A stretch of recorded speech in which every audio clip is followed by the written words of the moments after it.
오히려 골고루 돈을 다 주고 세금을 거둘 때는 부자들이 더 돈을 많이 내지 않습니까? 그렇게 해서 자연적으로 재분배가 하는 것이 이 위기 상황에서 훨씬 더 효율적이라는 것을 우리가 여러 번 해보고 지금쯤이면 이제 배웠어야죠, 그 상황을. 민주당 이재명 대선 후보가 대장동 관련 현장에 방문을 하면서 의혹에 대한 정면 돌파에 나섰습니다. 또 국민의힘은 최종 후보 선출이 이제 다음 주로 다가오면서 후보 간의 공방전이 가열되고 있는데요. 네, 두 분과 정치권 소식 짚어보도록 하겠습니다. 최지은 더불어민주당 국제대변인, 신인규 국민의힘 상근 부대변인 모셨습니다. 두 분 어서 오십시오. 반갑습니다. 네. 앞서 이야기를 했지만요. 대장동 개발 의혹이 불거진 이후에 이재명 후보가 직접 이제 현장을 찾았습니다. 이런 부분 처음인 것 같은데 앞선 국정감사에서도 뭐 본인이 직접 나서서 그 의혹에 대한 직접 방어를 했듯이 이번에도 정면 돌파를 하겠다 이런 뜻으로 보면 될까요? 네, 뭐 본인이 떳떳하기 때문에 그 현장에 직접 가신 것 같습니다. 어저께 저도 그 자리에 있었는데 그 원래 공장 부지였던 곳을 공원으로 바꾼 바로 그 현장입니다. 네. 민간 개발을 가지고 시민들에게 돌려준 그곳이죠. 그래서 사실은 이렇다. 이 성과는 이렇게 났다. 그래서 그것을 현장에서 직접 또 동료들이나 아니면 시민들에게 보여주고 싶으셨을 것 같고 또 다른 이유는 부동산 관련된 많은 정책들을 어저께 발표하셨습니다. 그래서 과도한 민간 개발을 100% 환수하는 것 그리고 또 고위공직자들의 경우에는 부동산 신탁제 이런 것들을 다 얘기를 하셨습니다. 예, 알겠습니다. 행보 어떻게 바라보고 계십니까? 예, 일단은 그 유명한 말이 있는데요. 범인은 사건 현장에 나타난다는 말이 있습니다. 이게 방어적인 노출 행동이라고 우리가 부르는데요. 또 우리 안민석 의원께서 하셨던 명언이 있죠. 숨는 자가 범인이라고 계속 말씀을 하고 있는데 이제 민주당은 계속 숨으면서 범죄 현장에만 나타나고 있습니다. 뭐 국감을 통해서 의혹이 해소됐다고 이렇게 주장을 했는데요. 뭐 국감을 통해서 자기는 떳떳하다라고 일방적 주장만 했지 전혀 국민들의 의혹을 해석한 게 하나도 없고요. 지금 특검 도입 여론이 10명 중에 7명에 지금 육박을 하고 있다는 점을 밝힙니다. 여러 가지 궤변과 또 철진한 비유들을 통해서 국민들을 설득해 보려고 안간힘을 쓰는 모습이 좀 딱해 보이기는 하는데요. 어쨌든 이 대장동 게이트에 대해서는 부패 아니면 무능 프레임이거든요. 그래서 이 둘 중에 하나를 선택하셔야 되는데 어떠한 것을 선택하시더라도 굉장히 좀 난처하실 거라고 저희는 생각을 합니다. 그래서 이재명 지사가 늘 일을 잘한다고 국민들 상대로 선전을 많이 했는데요. 도대체 이 민간 업자들에게 소수 특혜를 부여한 이런 대형 개발 사건을 관리도 못하면서 무슨 일을 잘한다는 것인지 저희는 심각한 의문을 제기하고 있습니다. 예, 알겠습니다. 앞서 이제 잠시 언급을 해주셨는데 어제 이재명 후보가 고위공직자 부동산 백지 신탁 추진에 대한 언급이 있었습니다. 최근에 보면 이 내용을 비롯해서 뭐 응시점 총량제 굉장히 정책적인 아이디어들에 대한 이야기가 많이 나오고 있는데 이 같은 모습들은 좀 어떻게 바라보고 계십니까? 사실 대통령 후보가 정치 아이디어를 내는 것은 너무 당연한 일이죠. 사실 이 대통령이 된 다음에 어떤 일을 하겠다 그 비전을 제시하고 거기에 대해서 평가를 받고 그렇게 한 다음에 대통령이 돼야 되는 게 마땅한데 지금 우리 정치에서 너무 네거티브라든지 과잉된 이런 정치 공방이 이어지다 보니 이게 신선해 보이는 겁니다. 당연한 일인데. 그리고 또 상대적으로 다른 후보들이 너무 정책 아이디어가 없다 보니 이재명 후보의 정책 아이디어가 유독 부각되는 것이 아닌가 그렇게 생각합니다. 예. 물론 앞서 이제 음식점 총량제나 주사일제는 공약이 아니다라고 하긴 했습니다만 정책 아이디어들이 이제 나오는 과정에서 좀 논쟁적인 그런 상황이 벌어지기도 하고 있고요. 어떻게 바라보고 계시는지요? 일단은 뭐 지금 이 문제를 정치 공방으로 지금 몰고 있는데요. 국민 여론이 10명 중에 7명이 지금 특검을 요청하고 있습니다. 그건 팩트고요. 이걸 거부하는 쪽에서 오히려 정치 공방을 하는 것으로 보는 게 더 상식적이다라는 말씀 먼저 드리겠습니다. 일단 대장동 사태의 본질을 제가 쉽게 설명을 드리겠습니다. 관과 민이 합작해서 부패 또는 배임 스캔들을 일으킨 겁니다. 근데 우리가 지금 설계자를 못 찾기 때문에 수사가 지금 난관에 봉착한 상태인 것이죠. 그래서 저희가 지금 수사가 미진하기 때문에 또 특검을 요청하는데 지금 안 받고 있는 겁니다. 저는 그래서 지금 이거를 공직자 개인 그 재산에 대한 뭐 백지 신탁 제도를 운운하면서 이재명 지사가 이제 또 자신이 공약을 선포를 했는데요.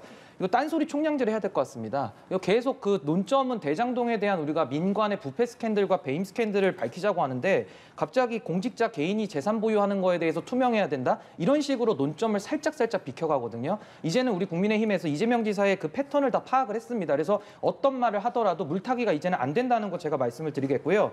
또 하나.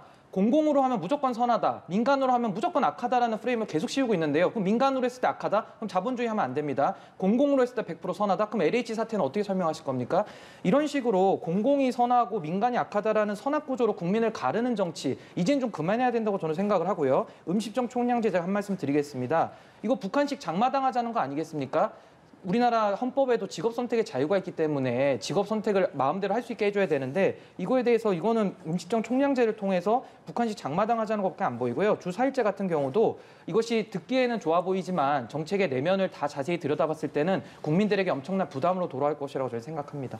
예. 네, 이렇게 음식점 총량제나 주 4일제 같은 정책에 대해서 여야가 확실히 좀 의견이 갈리는 모습인데 이런 가운데 이재명 후보는 전 국민을 대상으로 이제 코로나19 재난지원금을 지급하겠다라는 걸 밝혔습니다. 지원 금액이 1인당 100만 원을 최소 기준으로 제시를 했는데 국민의힘은 매표 행위다 이렇게 즉각 반발을 한 상황입니다. 이 후보는 추경을 언급하기도 했거든요. 내년도 지금 역대 최대 규모인 상황에서 추경이 가능할까요? 네, 저는 가능하다고 보입니다. 제 지역구인 부산을 이렇게 돌아봐도 실제 현장에서는 아직까지 경기가 회복됐다고 보이지 않습니다. 아직도 미국을 비롯해서 여러 나라들이 오히려 경기 부양책을 쓰고 있는 상황입니다. 그래서 아직도 경기 회복을 위한 노력이 필요한데 다만 유동성이라든지 여러 가지 걱정이 있으실 수 있는데요. 저는 이것은 오히려 지금은 이런 재정이 금리 정책을 리드할 때다. 그래서 과도한 유동성은 시장에서 자연적으로 이자율이 올라가는 것으로 잡혀야 되고 오히려 재정은 모든 사람에게 주기 때문에 상대적으로 소득이 약한 분들에게 좀 더 큰 도움이 되지만은 금리는 좀 더 부자들을 도와주는 그런 경우가 많기 때문에 재정이 금리를 리드해서 경제도 부양하고 양극화도 막아야 된다 이렇게 생각합니다. 네, 가능할 거라고 본다는 말씀해 주셨는데 어떻게 생각하고 계시나요? 일단 문재인 정부 들어와서 국가 부채부터 한번 보겠습니다. 국가 부채가 지금 600조에서 지금 1100조 넘어간다는 기사가 많이 나오고 있습니다. 굉장히 우려스럽고요. 그리고 저는 이제 이재명 지사가 항상 하우상박이라는 말을 많이 했습니다. 저는 그 말에 상당히 동의를 합니다. 어려운 사람한테 좀 더 두텁게 지원하고 상부에 있는 사람들한테 좀 더 얇게 지원하는 것이 복지의 원리에 맞다는 걸 다시 한번 확인시켜 드리고요. 저는 요즘 대한민국 현실을 보면서 참 통탄스럽습니다. 어떤 부분이냐면 어떻게 보면은 돈을 쓰자고 돈을 풀자고 주장하는 것은 국정에 책임이 없는 야당이 주장하는 것이 원래는 맞고요. 여당이나 정부 입장에서는 국가 재정 건전성을 의식하는 것이 정답입니다. 근데 지금은 거꾸로 돼가지고요. 민주당은 집권 여당이면서도 무한 책임을 잊은 것 같습니다. 돈을 계속 풀자고 말을 해서 미래 세대를 인질과 볼모로 잡고 있다고 저희는 생각을 합니다. 그래서 이렇게 가면 저는 이제 이 생각까지 했습니다. 허경영 후보가 이제 대선에 나온다고 하는데 뭐 생일 축하금, 전 국민 150만 원씩 월 배당, 뭐 별의별 공약이 다 있습니다. 이제 이재명 지사가 거의 여기까지 오는 거 아닌가? 그럼 정상 궤도를 이탈하는 것이거든요. 그래서 이것도 아무리 포퓰리즘을 하더라도 어느 정도 정도라는 것이 있는데 이건 굉장히 지나친 매표행위라고 저는 생각합니다. 예. 국민지원금에 대한 두 분의 의견이 상반되는 것 같아서 혹시 반박하실 내용 있습니까? 네, 뭐 허경영 이렇게까지 얘기를 하시는데 사실 지금 현재 경제가 굉장히 어렵고 여기에 대한 재난지원금을 하자는 그 금액도 그렇게 큰 금액이 아닙니다. 사실 소상공인들이나 필요하신 돈은 더 많죠. 그리고 미국을 예를 들어 보면은 우리가 인구 규모나 소득 규모를 다 비교를 해도 우리가 재난지원금을 준 것은 여태까지 비교도 안 되게 작은 수준입니다. 오히려 야당이야말로 이런 국민들의 상황을 왜 걱정하지 않고 이런 걸 더 많이 하자고 먼저 하지 않았는지가 의문입니다. 좀 하나만 여쭙겠습니다. 왜 하우상박으로 했을 때는 어려운 사람에게는 더 지원을 해줘야 되거든요. 지금 공무원들은 월급 깎인 거 하나도 없습니다. 회사 다닌 사람들, 안정적인 분들, 정규직 분들 계속 월급 받고 있고 어떤 분들은 오히려 재택근무하면서 더 좋다는 분들도 있어요. 그럼 이분들에 대해서도 왜 100만 원씩 줘야 된다는 논리 어떻게 설명을 하십니까? 이 보편적과 선별적에 대해서는 많은 논란이 있는데요. 일단은 너무 찾기가 힘든 겁니다. 우리가 지난번에 85%까지 주자라고 했을 때도 그 경계선에 있는 분들이 내가 왜 85%에 안 들어갔을까? 이런 것에 대한 여러 가지 논란이 있었고 그것을 찾고 집행하는데 항상 오류가 있고 또 그것을 하는데 너무 많은 행정 비용이 드는 것이죠. 오히려 골고루 돈을 다 주고 세금을 거둘 때는 부자들이 더 돈을 많이 내지 않습니까? 그렇게 해서 자연적으로 재분배가 하는 것이 이 위기 상황에서 훨씬 더 효율적이라는 것을 우리가 여러 번 해보고 지금쯤이면 이제 배웠어야죠. 그 상황을. 그럼 앞으로 이재명 지사는 하우상박이라는 용어를 쓰지 않기를 제가 권해드립니다. 너무 제가 계속 반론을 하고 싶은데. 예. 네. 전국민 재난지원금 관련해서는 워낙 이제 국민적 관심사안인지라 두 분의 이야기 한번 의견 들어봤고요. 그럼 다음 내용으로 한번 넘어가 보겠습니다. 국민의힘이 이재명 비리검증특위 첫 회의를 열었습니다. 이 후보에게 전면전을 선포를 했고 또 특검 요구 계속해서 이어갔고요. 그런데 이제 특검에 대해서는 민주당과 이재명 후보 정쟁의 소재로 악용될 것이다. 선을 긋고 있는 상황 아닙니까? 어떻게 평가하시겠습니까? 아니 뭐 국감도 직접 굳이 안 나가셔도 되는데 후보께서 직접 나가셨고 어제도 대장동 현장에 가서 그 우리 성남의 현장에 가서 민간 개발을 우리가 환수한 돈으로 이렇게 만들었다는 걸 보여주지 않으셨습니까? 절대 피해가는 것이 아니고요. 지금 검찰 수사가 진행되고 있는데 오히려 이것을 더 빨리 해가지고 낱낱이 밝히면은 이게 돈 받은 사람은 다 국민의힘 측이고 오히려 국민의힘과 토건 세력의 비리 게이트라는 것이 낱낱이 밝혀질 것입니다.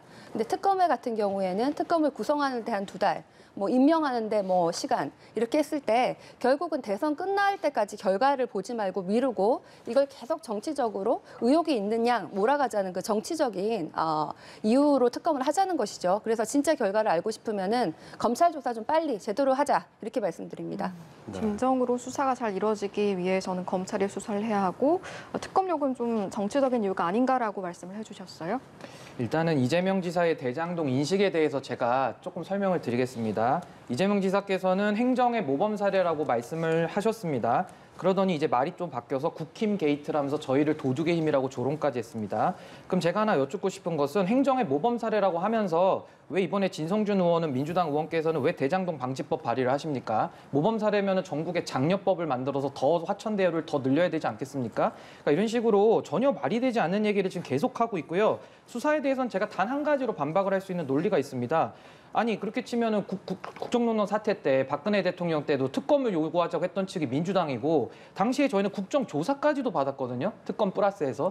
근데 여기에 대해서는 자기들이 할 때는 정당한 특검 요구고 또 국민의힘에서 똑같은 이재명 지사에 대한 의혹을 밝히자고 특검을 하면 이거는 또 무슨 수사를 지켜보자, 검찰을 신뢰하자. 도대체 민주당의 입장은 뭔지 저는 굉장히 궁금합니다. 좀 제발 일관돼야 저희가 논쟁을 하고 토론을 할 수 있는 것인데 너무 입장이 오락가락하기 때문에 문제가 있고요. 제가 단적인 비교하겠습니다. 박근혜 대통령 1원 한 푼 안 받았습니다. 당시에도 검찰은 수사를 하고 있었습니다. 이재명 지사님 1원 한 푼 안 받았다고 하시니까 믿어드리겠습니다. 그렇다면 그 당시에도 최순실, 고영태, 장시호 등이 있었고요. 우병우까지 있었죠. 이재명 지사 옆에 유동규, 김만배, 유한기, 김호수 총장까지 있습니다. 이런 똑같은 상황 속에서 자신들에 대해서는 특검을 거부하겠다? 자신들만 예외라고 생각하는 내로남불 사고의 전형이라고 저는 생각하고요. 좀 논리 일관성을 부탁드리겠습니다. 네, 이렇게 의혹과 관련해서 여야의 치열한 공방에 대해서 좀 짚어봤습니다. 이번에는 국민의힘, 그러니까 이제 다음 주면 후보가 결정이 되죠. 어제 마지막 1대1 토론을 벌였습니다. 이 부분에 대해서 좀 짚어보려고 하는데요. 지금까지는 서로 날선 공방을 이어가는 1대1 맞수 토론이 있었는데 어제는 좀 비교적 차분한 분위기에서 공약 그리고 정책을 좀 짚어가는 분위기였거든요. 어떻게 바라보셨습니까? 일단은 어제 깐부 토론이라는 얘기도 있었고요. 굉장히 훈훈하게 좀 이제 원팀을 염두에 둔 토론이었다고 저는 생각을 합니다. 그리고 우리 당에서 이제 그 1대1 맞수 토론을 해서 굉장히 이게 히트를 많이 쳤는데요. 어제도 긴 시간 동안 정책에 대해서 총론부터 강론까지 양 후보가 서로를 존중하고 배려하면서 하는 그런 명품 토론이 진행이 되어서 굉장히 뜻깊게 생각을 하고요. 앞으로 이제 내일이죠. 일요일 날 이제 마지막 종합 토론이 있습니다. 거기서까지도 마지막까지 후보들을 잘 검증해 주시면 감사하겠습니다. 네, 어떻게 바라보셨나요? 네, 그동안 민주당도 사실 경선 과열이 굉장히 큰 문제였는데 국민의힘도 만만치 않더라고요. 그래서 너무 이제 과열되고 서로 정치 공방이 심해지다 보니까 그것을 좀 반영한 것이 아닌가 그런 비판을 받아들여서 좀 더 정책 얘기를 하신 것 같다 이런 생각이 드는데 아까 반반 주택이라든지 여러 가지 그 정치 아이디어를 듣다 보니까 과연 이분들이 이 정책 아이디어를 던지시지만 충분히 준비는 하셨냐 아까 허경영 얘기를 하셨는데 우리가 집권 여당은 1위 후보니까 오히려 상대적으로 공격을 받는데 그 기준으로 국민의힘 후보들의 공약을 봤을 때 과연 정말 괜찮은 공약이다라는 게 얼마나 될까라는 의문은 들었습니다. 예. 그리고 김종인 전 위원장의 발언을 놓고 신경전이 네. 벌어지기도 했었는데 이재명 대 윤석열의 싸움이 될 것이다. 이 발언. 홍준표 후보는 또 한 명의 도사가 나왔다 이렇게 말을 하기도 했더라고요. 네, 이번 사안 좀 어떻게 보셨는지요? 이제 김종인 위원장께서는 저희 직전에 당 대표인 이제 비상대책위원장을 지내셨습니다. 그래서 저희 당의 원로라고 이제 저희가 볼 수가 있고요. 또 그분의 개인적 판단을 이제 인터뷰를 통해서 밝히신 거기 때문에 뭐 해석은 이제 언론의 몫이고 국민의 몫이라고 생각을 합니다. 그러나 이제 저희 국민의당 지금 경선 자체가 굉장히 지금 뜨거워지고 있고 한 가지 변수는 이제 당원에 따르면 5대5로 국민의 여론조사 반과 이제 저희 당심 반으로 되어 있거든요. 근데 그런 상황 속에서 이제 신규 당원들이 많이 이번에 유입이 됐기 때문에 그 당원들의 표심은 사실 국민 여론과 많이 부합이 된다고 볼 수도 있습니다. 그래서 이 부분에 대해서는 마지막까지 저희가 11월 5일 날 이제 전당대회를 통해서 후보를 발표하는데요. 예. 그때까지는 예측이 좀 불가하다는 게 저의 생각입니다. 알겠습니다. 네. 상대 당이지만 이런 발언들 어떻게 보면 이재명 대 윤석열의 싸움이 될 것이다. 윤 후보에게 힘을 실어준 걸로 보일 수도 있는 상황이라서 좀 경선 판세 어떻게 흘러갈 거라고 바라보시는 그런 네, 시각이 뭐, 있을까요? 네, 뭐 김종인 전 비대위원장의 그런 말씀이 뭐 큰 판세에 영향을 미칠 것 같지는 않지만 다만 이제 제가 다른 당에서 이렇게 봤을 때도 이분이 국민의힘 입장에서는 큰 어른이신데 좀 이렇게 뒤에서 조언을 주시거나 이렇게 하셔야 되는 역할을 하셔야 되는데 지금 경선 중에 어느 후보를 좀 더 도와주는 듯한 발언을 하시는 것은 좀 옳지는 않다, 좋아 보이지 않는다 이런 생각을 했습니다. 네. 어제 토론 내용을 좀 짚어보겠습니다. 어제 홍준표, 유승민 두 후보가 이제 토론을 하면서 대통령 상에 대해서 좀 설명을 했는데 홍 의원은 유 전 의원에게 뭐 경제부총리 하면 안 되겠냐 이렇게 말을 했고요. 이에 유 전 의원은 홍 의원에게 법무부 장관 하시면 어떻겠습니까? 이런 이야기를 했습니다. 최근에 단일화가 좀 추진되고 있다 이런 말들이 있는 상황에서 이런 말이 오간 것들 생각 좀 여쭤보고 싶어요. 예, 그 단일화설은 이제 기사를 통해서 좀 보도가 되기는 했는데요. 일단은 양 캠프에서 다 밝힌 바에 따르면 이제 단일화는 없고 끝까지 완주한다 이렇게 또 밝히기도 했거든요. 그래서 이거는 하나의 그냥 어떠한 뭐 여론을 그냥 기사화됐다고 저희는 보고 있습니다. 어제 그런 뭐 서로 훈훈한 분위기 속에서 이제 뭐 서로 장관직을 서로 제안하는 그런 모습도 있었는데 뭐 자신감의 표현이라고 볼 수도 있고요. 서로가 또 충분히 그 정도의 역량과 정책적인 것이나 정치적인 능력들은 서로 좀 응원하면서 덕담한 것이 아닌가 저는 그렇게 생각을 하고요. 예. 예, 앞으로도 좀 그런 훈훈한 모습으로 토론을 잘 마무리해서 국민 여러분들께 안심을 좀 드렸으면 좋겠습니다. 예. 그러면 좀 토론 내용과 별개로 이 부분은 어떻게 보세요? 이제 다음 주 금요일 얼마 남지 않았는데 그 사이에 좀 단일화가 이루어질 가능성은 적을까요? 어떨까요? 뭐 일단은 캠프에서 다 밝힌 입장들이 현재까지 뭐 단일화나 이런 거에 대해서 사실 무근이다라고 말을 하고 있으니까요. 그렇죠. 네. 그 말을 우리는 액면 그대로 믿어야 될 것 같고요. 참고로 이제 민주당과 저희 당의 차이점은 결선 투표를 하지 않습니다. 그래서 마지막까지 한 표라도 더 얻은 캠프에서 이제 승리를 하는 것이거든요. 그래서 누구도 이게 지금 미래를 예측할 수가 없기 때문에 뭐 섣부른 단일화보다는 좀 더 이렇게 자신들의 경쟁력을 더 어필하는 게 좋다고 보고요. 아무래도 이건 제 개인적인 생각입니다만은 어떤 그런 물리적인 통합, 어떤 그 통합을 위한 통합보다는 좀 더 자신만의 경쟁력과 색깔을 더 어필하는 것이 좀 더 득표에는 도움이 되지 않을까 저는 그렇게 보고 있습니다. 예, 알겠습니다.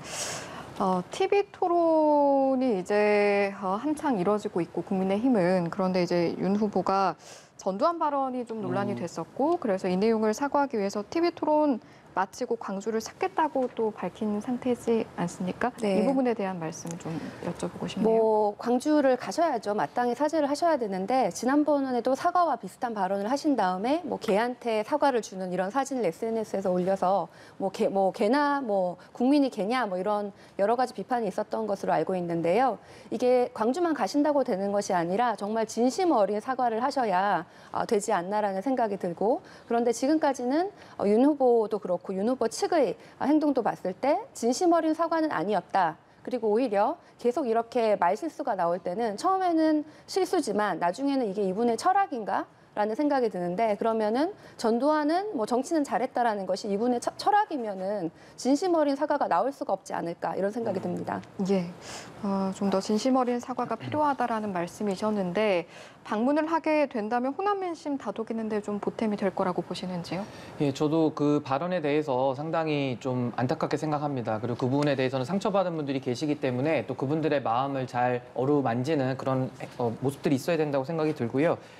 정말 국민 눈높이에서 저는 해야 된다고 봅니다. 예, 광주에 대해서 저희가 호남 동행을 계속 지속적으로 해오고 있는데요. 그 일관된 메시지 위에 저희가 행동으로도 따라가야 되지 않겠습니까? 그래서 그 일관된 메시지 속에 우리 당의 진정성이 우리 호남에 계신 우리 국민 여러분들께도 전달이 됐으면 좋겠고요. 예. 최근에 노태우 대통령께서 이제 서거를 하셨습니다. 그래서 이 일을 계기로 정말 우리가 다 아직 상처가 보듬지 않았다는 거 이번에도 확인할 수 있고요. 조금 더 노력을 해야 된다고 생각을 합니다. 그래서 앞으로 대한민국이 국민 통합을 위해서는 이거는 이거는 여와 야를 떠나서 우리 모두가 다 노력을 해야 되지 않을까 그렇게 생각을 합니다. 네, 최근 정치권 상황, 여야의 다른 입장들 좀 짚어봤습니다. 최지훈 전 더불어민주당 국제대변인, 신인규 국민의힘 상근 부대변인과 이야기 나눴습니다. 고맙습니다. 고맙습니다. 감사합니다. 고맙습니다.